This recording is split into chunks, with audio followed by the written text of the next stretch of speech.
अध्यक्ष हिंदी विभाग राजा सिंह महाविद्यालय सिवान।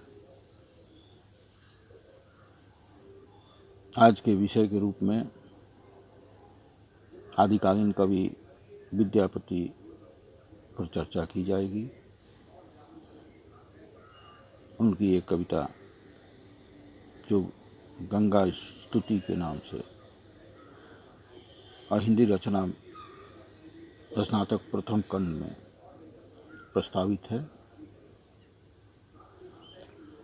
विद्यापति हिंदी भाषा के विकास के आरंभिक दौर के कवि हैं। जब हिंदी भाषा अपना स्वरूप ग्रहण करना आरंभ की थी, उस समय विद्यापति एक सक्षम कवि के रूप में सामने आते हैं। विद्यापति इसलिए भी महत्वपूर्ण हो जाते हैं कि उस समय संस्कृत की तूती बोलती थी। काव्य और संस्कृत एक दूसरे के पर्याय बने हुए थे। अपनी विद्वता, अपनी क्षमता के अभिव्यक्ति के लिए आज जिस तरह अंग्रेजी का महत्व है, अंग्रेजी के बिना आप विद्वान की परिभाषा में नहीं आ सकते, उसी तरह उस दौर में संस्कृत की प्रसिद्धि थी। उस माहौल में साहित्य के लिए नई भाषा का चुनाव, नई भाषा का चुनाव ही नहीं, आगे उस भाषा का विकास होते होते आज की स्थिति तक पहुंची है। जो हिंदी साहित्य का इतिहास एक विपुल साहित्य का संग्रह बन चुका है, जिसका आरंभ विद्यापति के दौर में ही होता है। ऐसा नहीं है कि विद्यापति संस्कृत के जानकार नहीं थे, संस्कृत के बहुत बड़े विद्वान थे। इसके बावजूद संस्कृत में अपनी विद्वता की अभिव्यक्ति के लिए कई रचनाएं की। भू परिक्रमा, पुरुष परीक्षा, लिखनावली, नाटक भी लिखे, गोरक्ष विजय, मणिमंजरा। उस समय अवहट्ठ भाषा में भी उन्होंने रचना की। जो उनकी दो मशहूर किताबें कीर्तिलता और कीर्तिपताका, सबसे अधिक लोकप्रिय हुए मैथिली में लिखी पदावली के कारण। मैथिली भाषा जो लोक भाषा थी, जो जन भाषा थी, उस भाषा का साहित्य के रूप में, साहित्य के माध्यम के रूप में प्रयोग कर एक अद्भुत साहस का परिचय दिया। उन्होंने कीर्तिलता में अपनी भाषा के प्रति सोच को, भाषा के चुनाव को लेकर जो शर्तें उन्होंने निर्धारित की हैं, उसको स्पष्ट किया। एक अवहट्ठ में लिखी गई पंक्ति है कि सक्क वाणी बुहअण भावई, सक्क वाणी बुहवा भावई, पाव उअ रस को मम न पावई। सक्क वाणी, संस्कृत वाणी विद्वानों को भाती है। सक्क वाणी बुहवण भावई, पाउअ रस को मम न पावई। और प्राकृत में रस का मर्म नहीं मिलता। तो निष्कर्ष पर आगे पहुँचते हैं कि देसिल बैना सब जन मिठा, ते तैसन जम पौ औ हट्ठा। देसी भाषा सबको मीठी लगती है, इसलिए इस प्रकार मैं औहट में काव्य लिखने के लिए प्रेरित हुआ हूँ। देसिल बैना सब जन मिठा, आप सब जन पर ध्यान दें, वो बहुजन हिताय से अलग जन, सर्वजन को मीठी लगे मतलब समझ में आए। जिस भाषा की पहुंच सबसे अधिक सामान्य लोगों के पास हो वही सर्वजन की भाषा है, वो संस्कृत नहीं हो सकती। कबीर की पंक्ति भी है कि संस्कृत है कूप जल, भाखा बहता नीर। संस्कृत की समझ कुछ लोगों के पास है, भाखा देसी भाषा की समझ अधिसंख्य लोगों के पास है। इस संप्रेषणीयता के प्रश्न के साथ विद्यापति सामने आते हैं।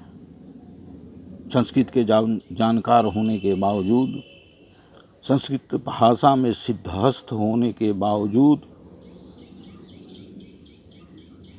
उस समय के दरबारी कवि होने के बावजूद उन्होंने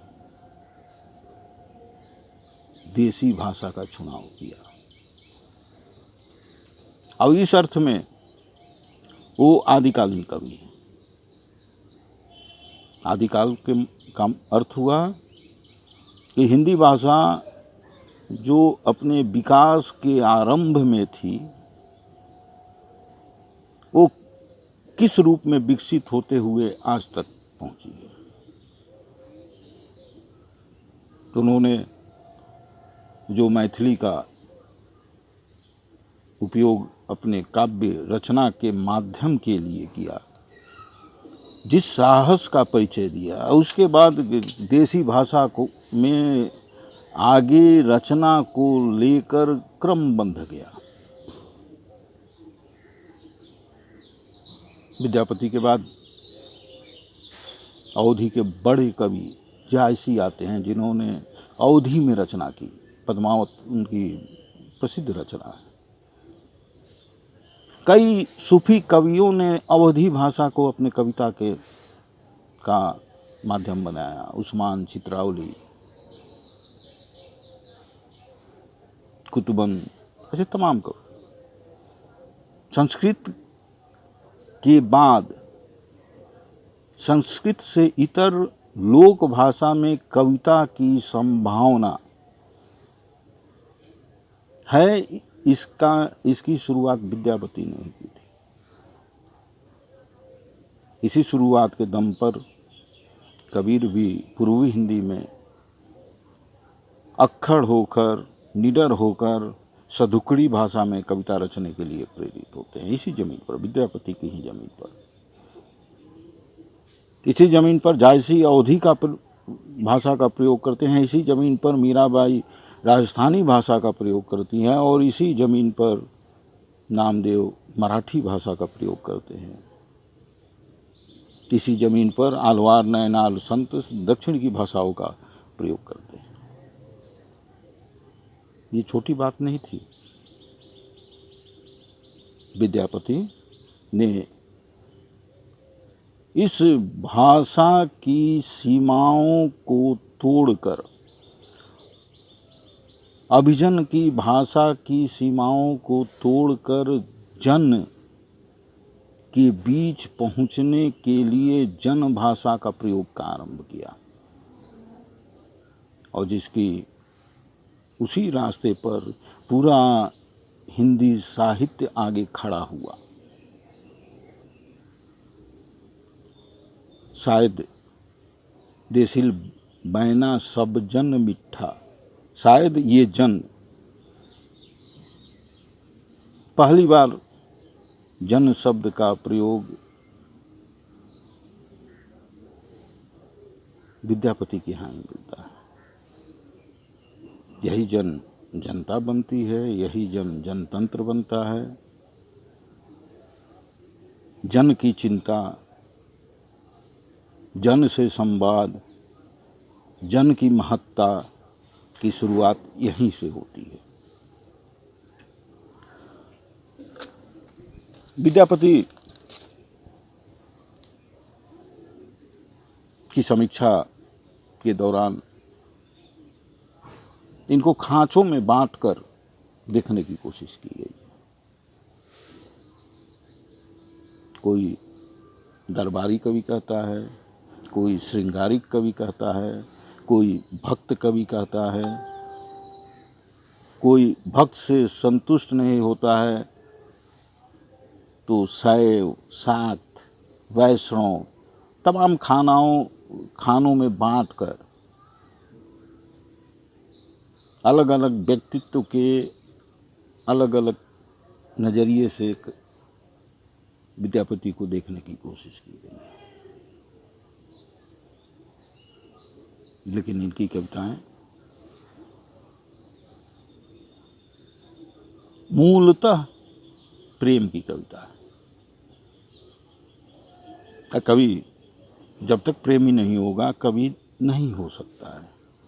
पंत की कविता याद कीजिए, वियोगी होगा पहला कवि, आह से उपजा होगा गान। कवि है, प्रेम है तभी वियोग है ना, प्रेम अनिवार्य है। जिस प्रेम को स्वीकार कर वो कविता के लिए प्रेरित होते हैं, वही प्रेम जायसी के यहाँ मानुष प्रेम भय बैकुंठी, नाही तो छार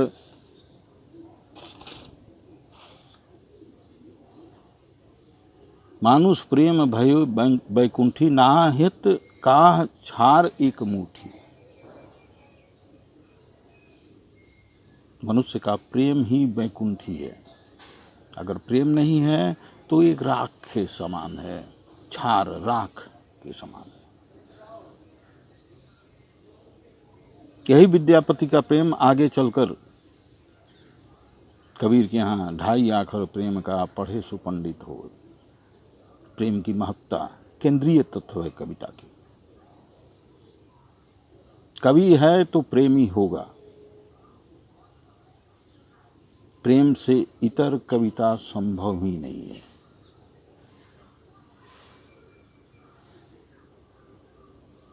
मीराबाई भी कहती हैं, माई रे मैं तो प्रेम दीवारी, मेरा दर्द न जाने कोई।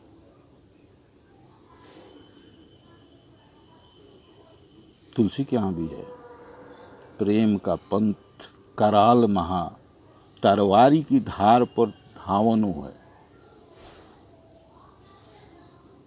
घनानंद भी कहते हैं कि कविता की समझ उसे ही नेही महा, ब्रजभाषा परवीन, नेही महा, नेही नेह, प्रेम आवश्यक है।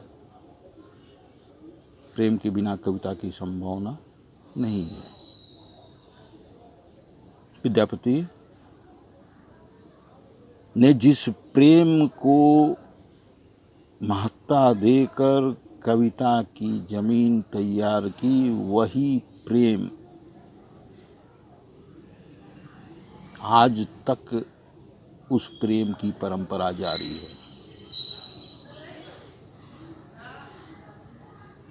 आदिकालीन कवि इस अर्थ में है कि इन्हीं के द्वारा तैयार की गई काव्य की उपजाऊ जमीन पर आगे के सभी कविता आंदोलन खड़े हुए।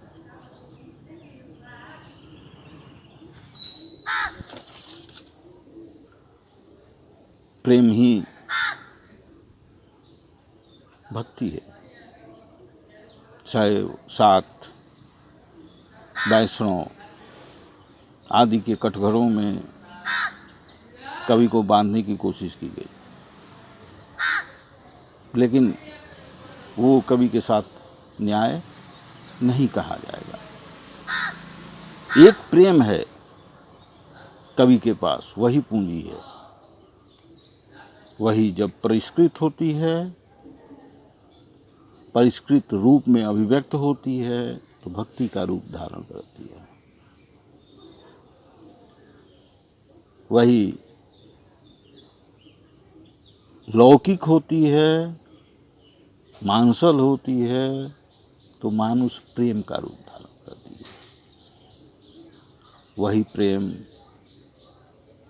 वही प्रेम के नज़रिए से प्रकृति को देखती है,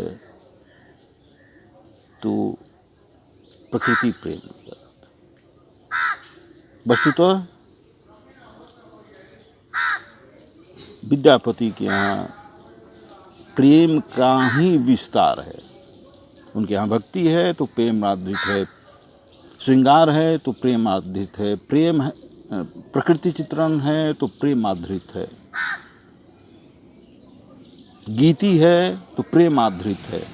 सब कुछ प्रेम से ही शुरू हुई है। प्रेम के ही विभिन्न रूप कविता के रूप में विद्यापति के यहाँ आपको नजर आएंगे, खासकर पदावली में।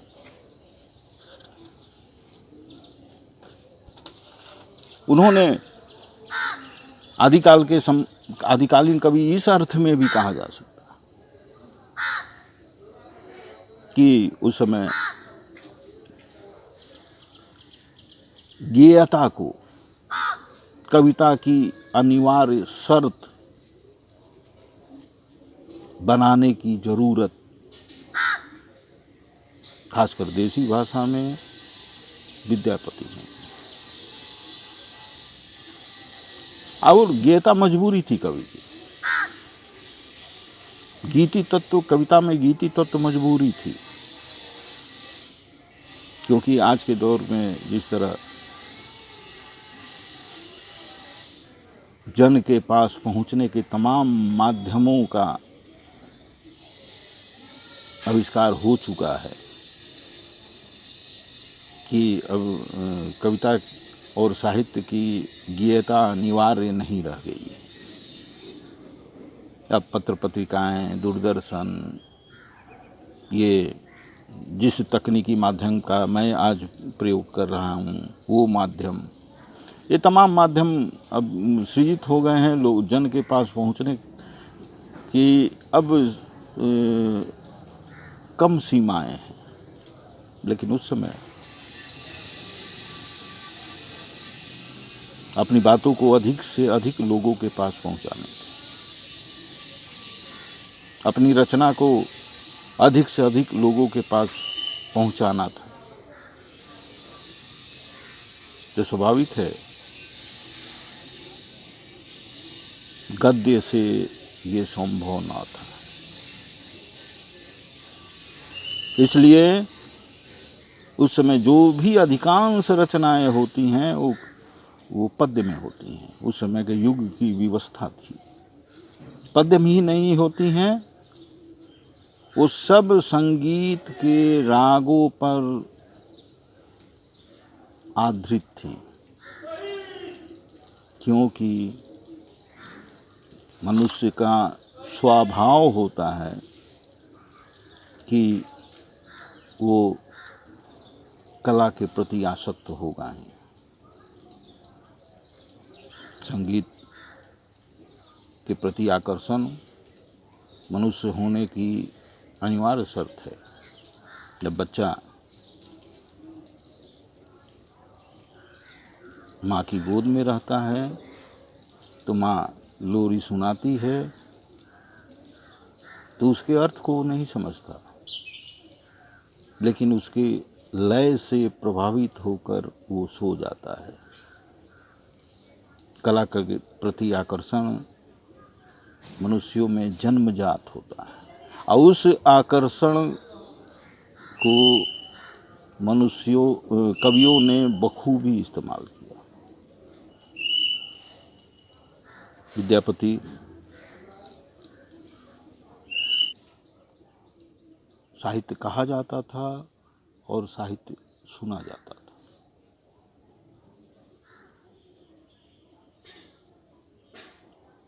छपने की सुविधा नहीं थी, तकनीक का विकास नहीं हुआ था, तो कहने और सुनने को अधिक संप्रेषणीय बनाने के लिए, अधिक से अधिक लोगों के पास पहुंचाने के लिए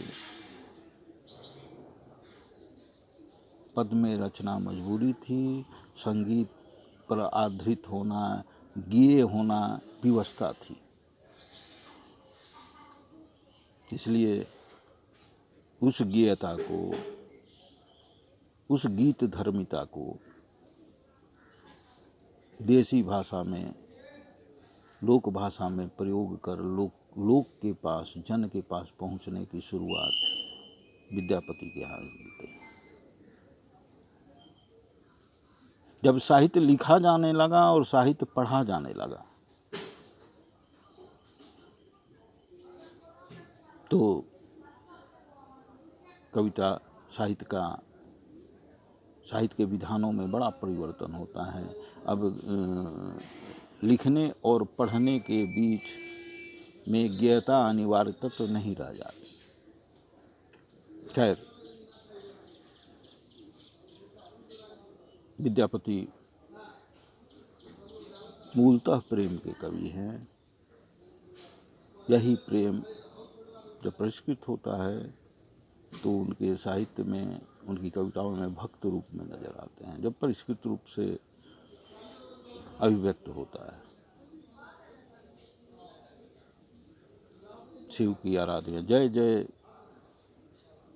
जय जय असुर भयावनी पशुपति भामिनी माया। आज भी ये काली की भजन, काली का भजन, काली माँ के प्रति समर्पण, आत्मनिवेदन आज भी मैथिल के प्रदेश में ही नहीं, अन्य जगहों पर ये भजन सुना जाता है। कखन हरब दुख मोर है भोलानाथ, ये भी कविता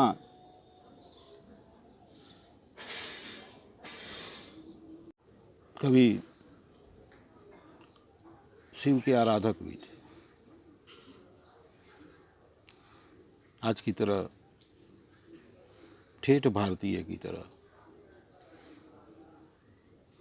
एकनिष्ठ नहीं थे। ठेठ भारतीय राह चलते ब्रह्म बाबा, पीपल, वृक्ष के नीचे निर्धारित पूजनीय स्थलों को, मंदिरों को प्रणाम करते चलता है, मज़ारों में माथा टेकते चलता है। उसी तरह के चेतना वाले विद्यापति भी थे।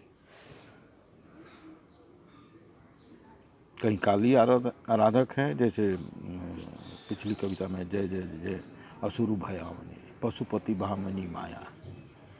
उसी तरह शैव भी हैं। उनका एक गीत, आज शिव आराधना का महीना जब सावन आता है, यह गीत आज भी बजते हुए सुना जाता है। बहुत मधुर गीत है कि कखन हरब दुख मोर हे भोलानाथ, दुख ही जन्म भेल दुख ही गमावल। ईश्वर से आराधना, ईश्वर प्रार्थना समर्पण ही नहीं है। प्रार्थना एक तरह का व्यक्ति जिस समाज में जी रहा है, जिस व्यवस्था के तहत जी रहा है, उसके प्रति विरोध भी है। जब मनुष्य अपने सामर्थ्य से, अपनी कोशिशों से थक जाता है, तब ईश्वर के सामने हाथ फैलाता है। कभी कभी महसूस होता है कि किसी समाज की स्थिति को जानना हो कि समाज में की क्या स्थिति है, उस समाज के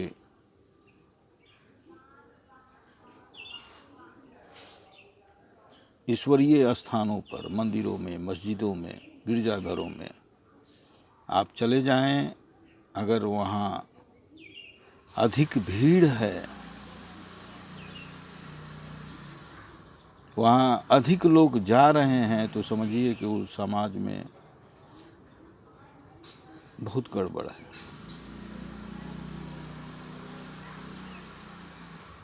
प्रार्थनाएं विरोध का ही परिचायक है, समाज की स्थिति को जानने का थर्मामीटर है। जहाँ प्रार्थनाएं अधिक होगी, ये निश्चित है कि वहाँ मनुष्य की अपेक्षाएं पूरी नहीं हो रही हैं, या मनुष्य अपनी अपेक्षाओं को खुद पूरा नहीं कर पा रहा है, जी जोर कोशिशों के बावजूद। मनुष्य की कोशिशें जब थक जाती हैं, तब प्रार्थनाओं का आरंभ होता है। यहाँ भी दिखे खूबसूरत गीत है, दुख ही जन्म भेल दुख ही गमाओ। मेरा जन्म दुखी में हुआ और दुखी में जीवन कट रहा है। सुख सपनहु भेल हे भोलानाथ। उस सुख को पाने की कोशिश सब तो साक्षात जीवन में तो नहीं मिला, सपने में भी नहीं मिल पा रहा है। यही भवसागर या कतहु नाही, यही भवसागर था कतहु नहीं। भैरव धरु करुआर हे भोलानाथ, भैरव धरु करुआर हे भोलानाथ। देहु अभय बर मोही है भोलानाथ, देहु अभय वर भोही है भोलानाथ। वर भी मांगता है कभी तो अभय होने का, इन परिस्थितियों से डरूं नहीं, मुझ में भय ना हो, मैं कोशिशें करता रहूँगा, हताशा ना हो, इसका वर मांगता है। नचारी जो नृत्य की एक विधा है, शिव भक्ति की आराधना की एक प्रविधि है, उसका बखूबी खूब इस्तेमाल किया है। अगर विद्यापति को वैष्णव के रूप में देखना चाहते हैं तो पूरा कृष्ण और राधा के प्रेम से संबंधित पदावली उसका प्रमाण है। उसमें उनका वैष्णव रूप आप देख सकते हैं। वही प्रेम जो इन्हें भक्त के रूप में सामने लाता है, परिष्कृत होकर वही प्रेम श्रृंगारी कवि के रूप में सामने लाता है। इनका प्रेम वस्तु के रूप में नहीं, जीवंत प्रेम के रूप में सामने आता है। प्रेम से ही, प्रेम का सौंदर्य का मूल भाव ही प्रेम है। सौंदर्य वस्तु में निहित नहीं होता, आंखों में निहित होता है कहा जाता है। अगर वस्तु में निहित रहता तो सुंदरता की परिभाषा नहीं बदलती। सुंदरता, कोई चीज़ अगर सुंदर है तो सबको सुंदर लगती, कोई चीज़ असुंदर है तो सबको असुंदर लगती, लेकिन ऐसा नहीं होता है। कोई चीज़ किसी को सुंदर लगती है, कोई चीज़ किसी को सुंदर लगती है। इसका अर्थ हुआ कि प्रेम से जनित सौंदर्य का भाव आँखों में, देखने वाले में निहित होता है। विद्यापति वस्तुतः सौंदर्य के कवि हैं। ये सौंदर्य उनका जीवन दर्शन भी है, उनकी जीवन दृष्टि भी है। उनकी पदावली में इस सौंदर्य को नाना रूपों में आप देख सकते हैं। उन्होंने सौंदर्य की अभिव्यक्ति के लिए एक तराशने वाले की तरह विषय को चुना, उसे सजाया, उसे संवारा, उसे अभिव्यक्त किया। उसमें उनका मन खूब रमा है। उनकी अभिव्यक्ति, सौंदर्य की अभिव्यक्ति भाव विह्वल कर देती है।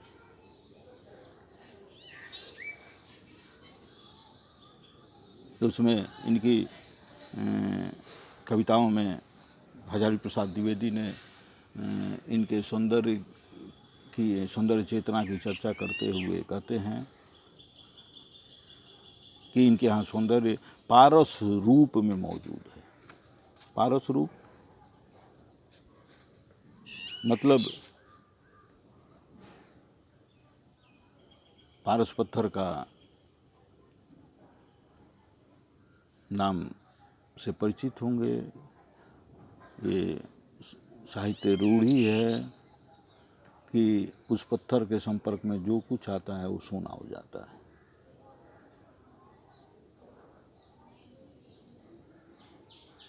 यहाँ भी सौंदर्य ऐसा है, विद्यापति की राधा ऐसी है कि जहाँ जहाँ पग जुग धरई, तहीं तहीं सरोरूह भराई। विद्यापति की राधा जहाँ जहाँ अपने दोनों पग को रखती है, वहाँ वहाँ तालाब भर जाते हैं। यही नहीं, जहाँ जहाँ झलकत अंग, तहीं तहीं बिजुरी तरंग। जहाँ जहाँ उसके अंग झलकते हैं, ऐसे लगता है कि बिजली बादलों के बीच बिजली चमक रही है। यहाँ सौंदर्य जीवंत रूप में प्रस्तुत हुआ है। इनकी कविताओं में कवि शब्दों का सृजन भी करता है। अपरूप शब्द का इन्होंने कई पदों में प्रयोग किया है, वो भी अपूर्व सौंदर्य के अर्थ में। सामान्यतः अपयश, नकारात्मक, अपडर, तुलसी ने अपडर का प्रयोग किया। न भय, अपडर, भय। अपरूप में न रूप होना चाहिए, लेकिन इन्होंने नए अर्थ में अपरूप का प्रयोग किया। अपूर्व सौंदर्य, साधारण सौंदर्य नहीं, अपूर्व सौंदर्य।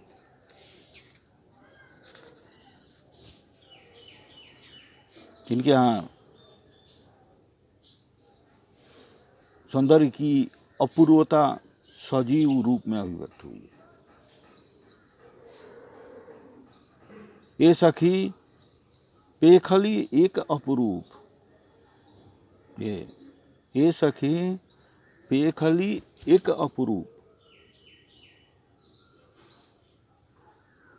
ये अपरूप सजनी अपरूप पेखल रामा। इन्हें कभी नए शब्दों का भी उपयोग ही नहीं करता है, शब्दों को बनाता भी है।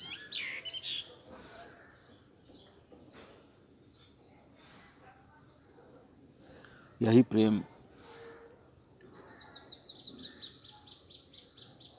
श्रृंगार के रूप में अभिव्यक्त होता है, जो शास्त्रीय शब्दावली में कहे संयोग और वियोग के क्षेत्र में। तो विद्यापति के यहाँ वही प्रेम जिसे लोग श्रृंगारी कवि कहते हैं, वही प्रेम संयोग वियोग के क्षेत्र में विद्यापति को श्रृंगारी कवि भी कहा जाता है। शास्त्रीय शब्दावली में इनकी कविता की व्याख्या करते समय श्रृंगार के दो पक्षों की चर्चा की जाती है और दोनों पक्षों का बखूबी इन्होंने इनकी कविताओं में दोनों पक्षों की कविताएं मिलती हैं। संयोग और वियोग। संयोग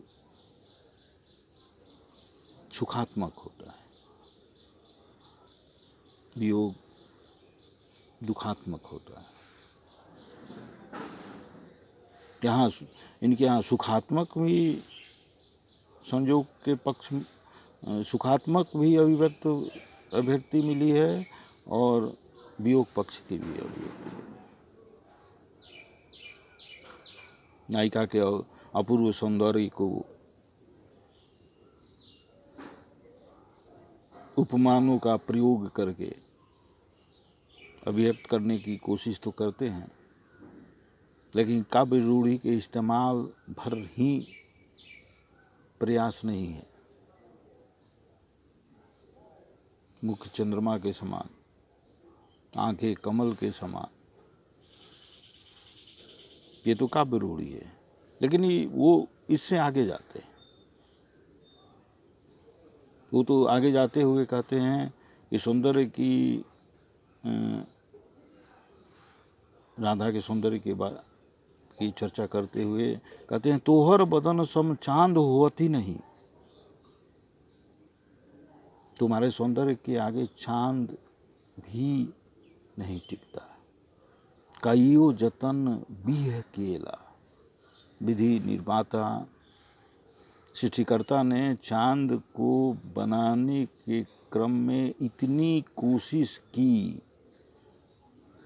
कि तुम्हारे सौंदर्य से श्रेष्ठ चांद बनाए, लेकिन वो नहीं बना पाया। कई बेरी काटी बनावल नौ कहे। इस क्रम में उसने चांद को सृष्टिकर्ता ने बनाते समय कई बार बनाया, कई बार तोड़ा। जब भी बनाता था तो तुम्हारे सौंदर्य की, राधा के सौंदर्य से तुलना करता था और पाता था कि ये अच्छा राधा के सौंदर्य से बेहतर नहीं बना।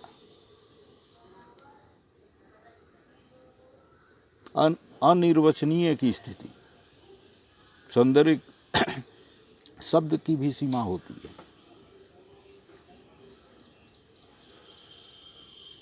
शब्दों में भीतर उद्भूत भावों को 100% अभिव्यक्त करना संभव नहीं है।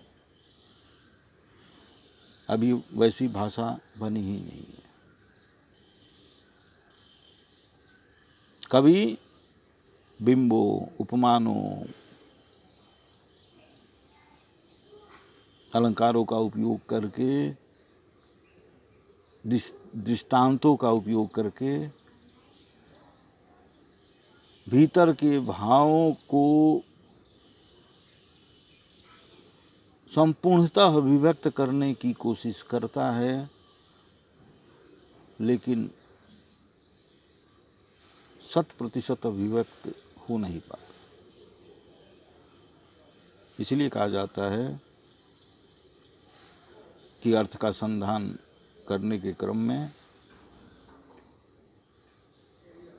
दो शब्दों के बीच में जो खाली जगह है, उस खाली जगह में ज़्यादा भाव भरे होते हैं। बिटवीन द वर्ड्स, दो शब्दों के बीच में जो खाली जगह है, वहीं पर जो छूटे हुए अभिव्यक्त भाव हैं वहीं पर होते हैं। और काव्य दृष्टि, सुहृदय जिसके पास होगा वही उन छूटे भावों का संधान कर पाएगा। विद्यापति सौंदर्य की अभिव्यक्ति तो करते हैं, लेकिन उनकी भाषा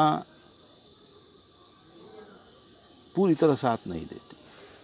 किसी के भी वैसी भाषा तो बनी ही नहीं है कि आपकी हमारी पूरी संवेदनाओं को अभिव्यक्त कर पाए।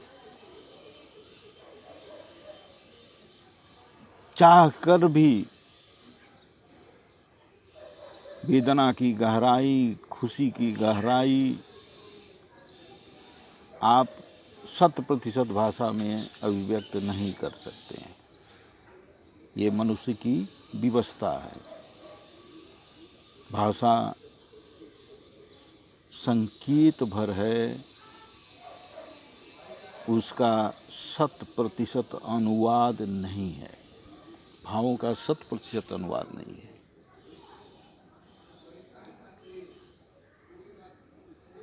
वियोग के क्षेत्र में भी उनकी पदावली अनेक मार्मिक पदों से भरी पड़ी है। राधा विरह दग्ध है, उनके यहाँ चानन भेल विषम सर्रे, भूषण भेल भारी। चानन चंदन का लेप भी अब चुभने लगा है, आभूषण भी भार स्वरूप लग रहा है। विरह में ये स्थिति स्वाभाविक है।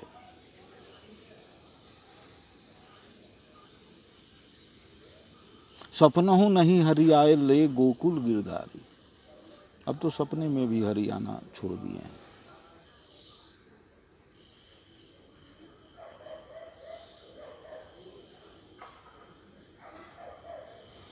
वियोग के अनेकों रूप इनके पदावली विरह दग्ध, गोपियाँ विरह दग्ध, राधा के मार्मिक पदों से भरे पड़े हैं। यानी कृष्ण के विरह के भी यहाँ अभिव्यक्ति मिली।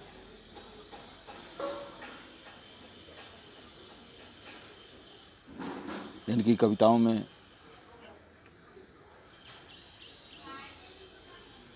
जो केंद्रीय भाव प्रेम है, वही प्रेम प्राकृतिक प्रेम के रूप में भी अभिव्यक्त हुआ है। इनके यहाँ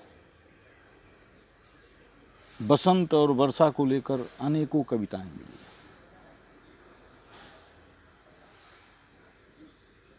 कवियों को बसंत और वर्षा ऋतु ज़्यादा प्रिय भी होती है, उसका कारण भी है। बसंत में भी पुराने का नाश और नए का सृजन होता है। पुराने पत्ते झड़ते हैं और नए पत्ते आते हैं। वर्षा में भी सूखी धरती पर हरियाली जगती है। दोनों ऋतुएं सबसे अधिक परिवर्तनों को प्रतिबिंबित करती हैं। इसीलिए कवियों को बसंत और वर्षा ऋतु ज़्यादा पसंद होती है।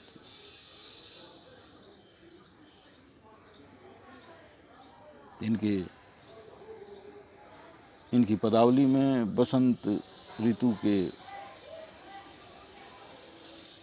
स्वतंत्र रूप से भी प्रकृति के अनेकों गीत मिलते हैं। आलंबन और उद्दीपन के रूप में तो बहुत हैं ही। आयल ऋतुपति राज बसंत, धावेल अलिकुल माधवी पंथ, दिनकर किरण भैल पौगंड। वर्षा के भी ऐसे तमाम गीत उपलब्ध हैं।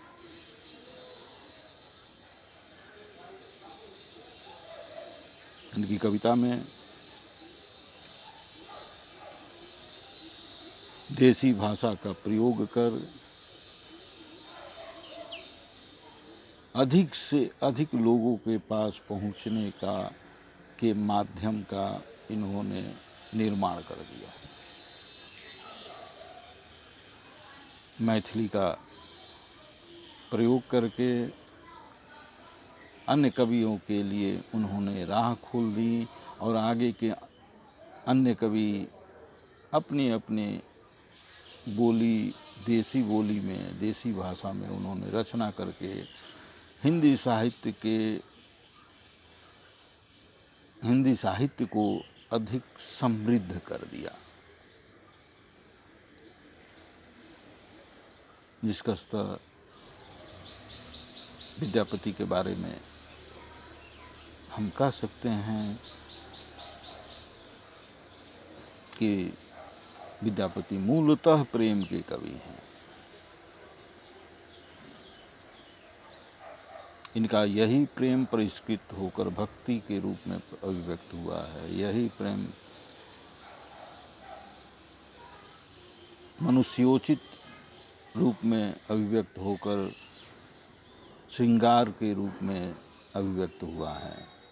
यही प्रेम विस्तार प्राप्त करके प्रकृति प्रेम के रूप में अभिव्यक्त हुआ है।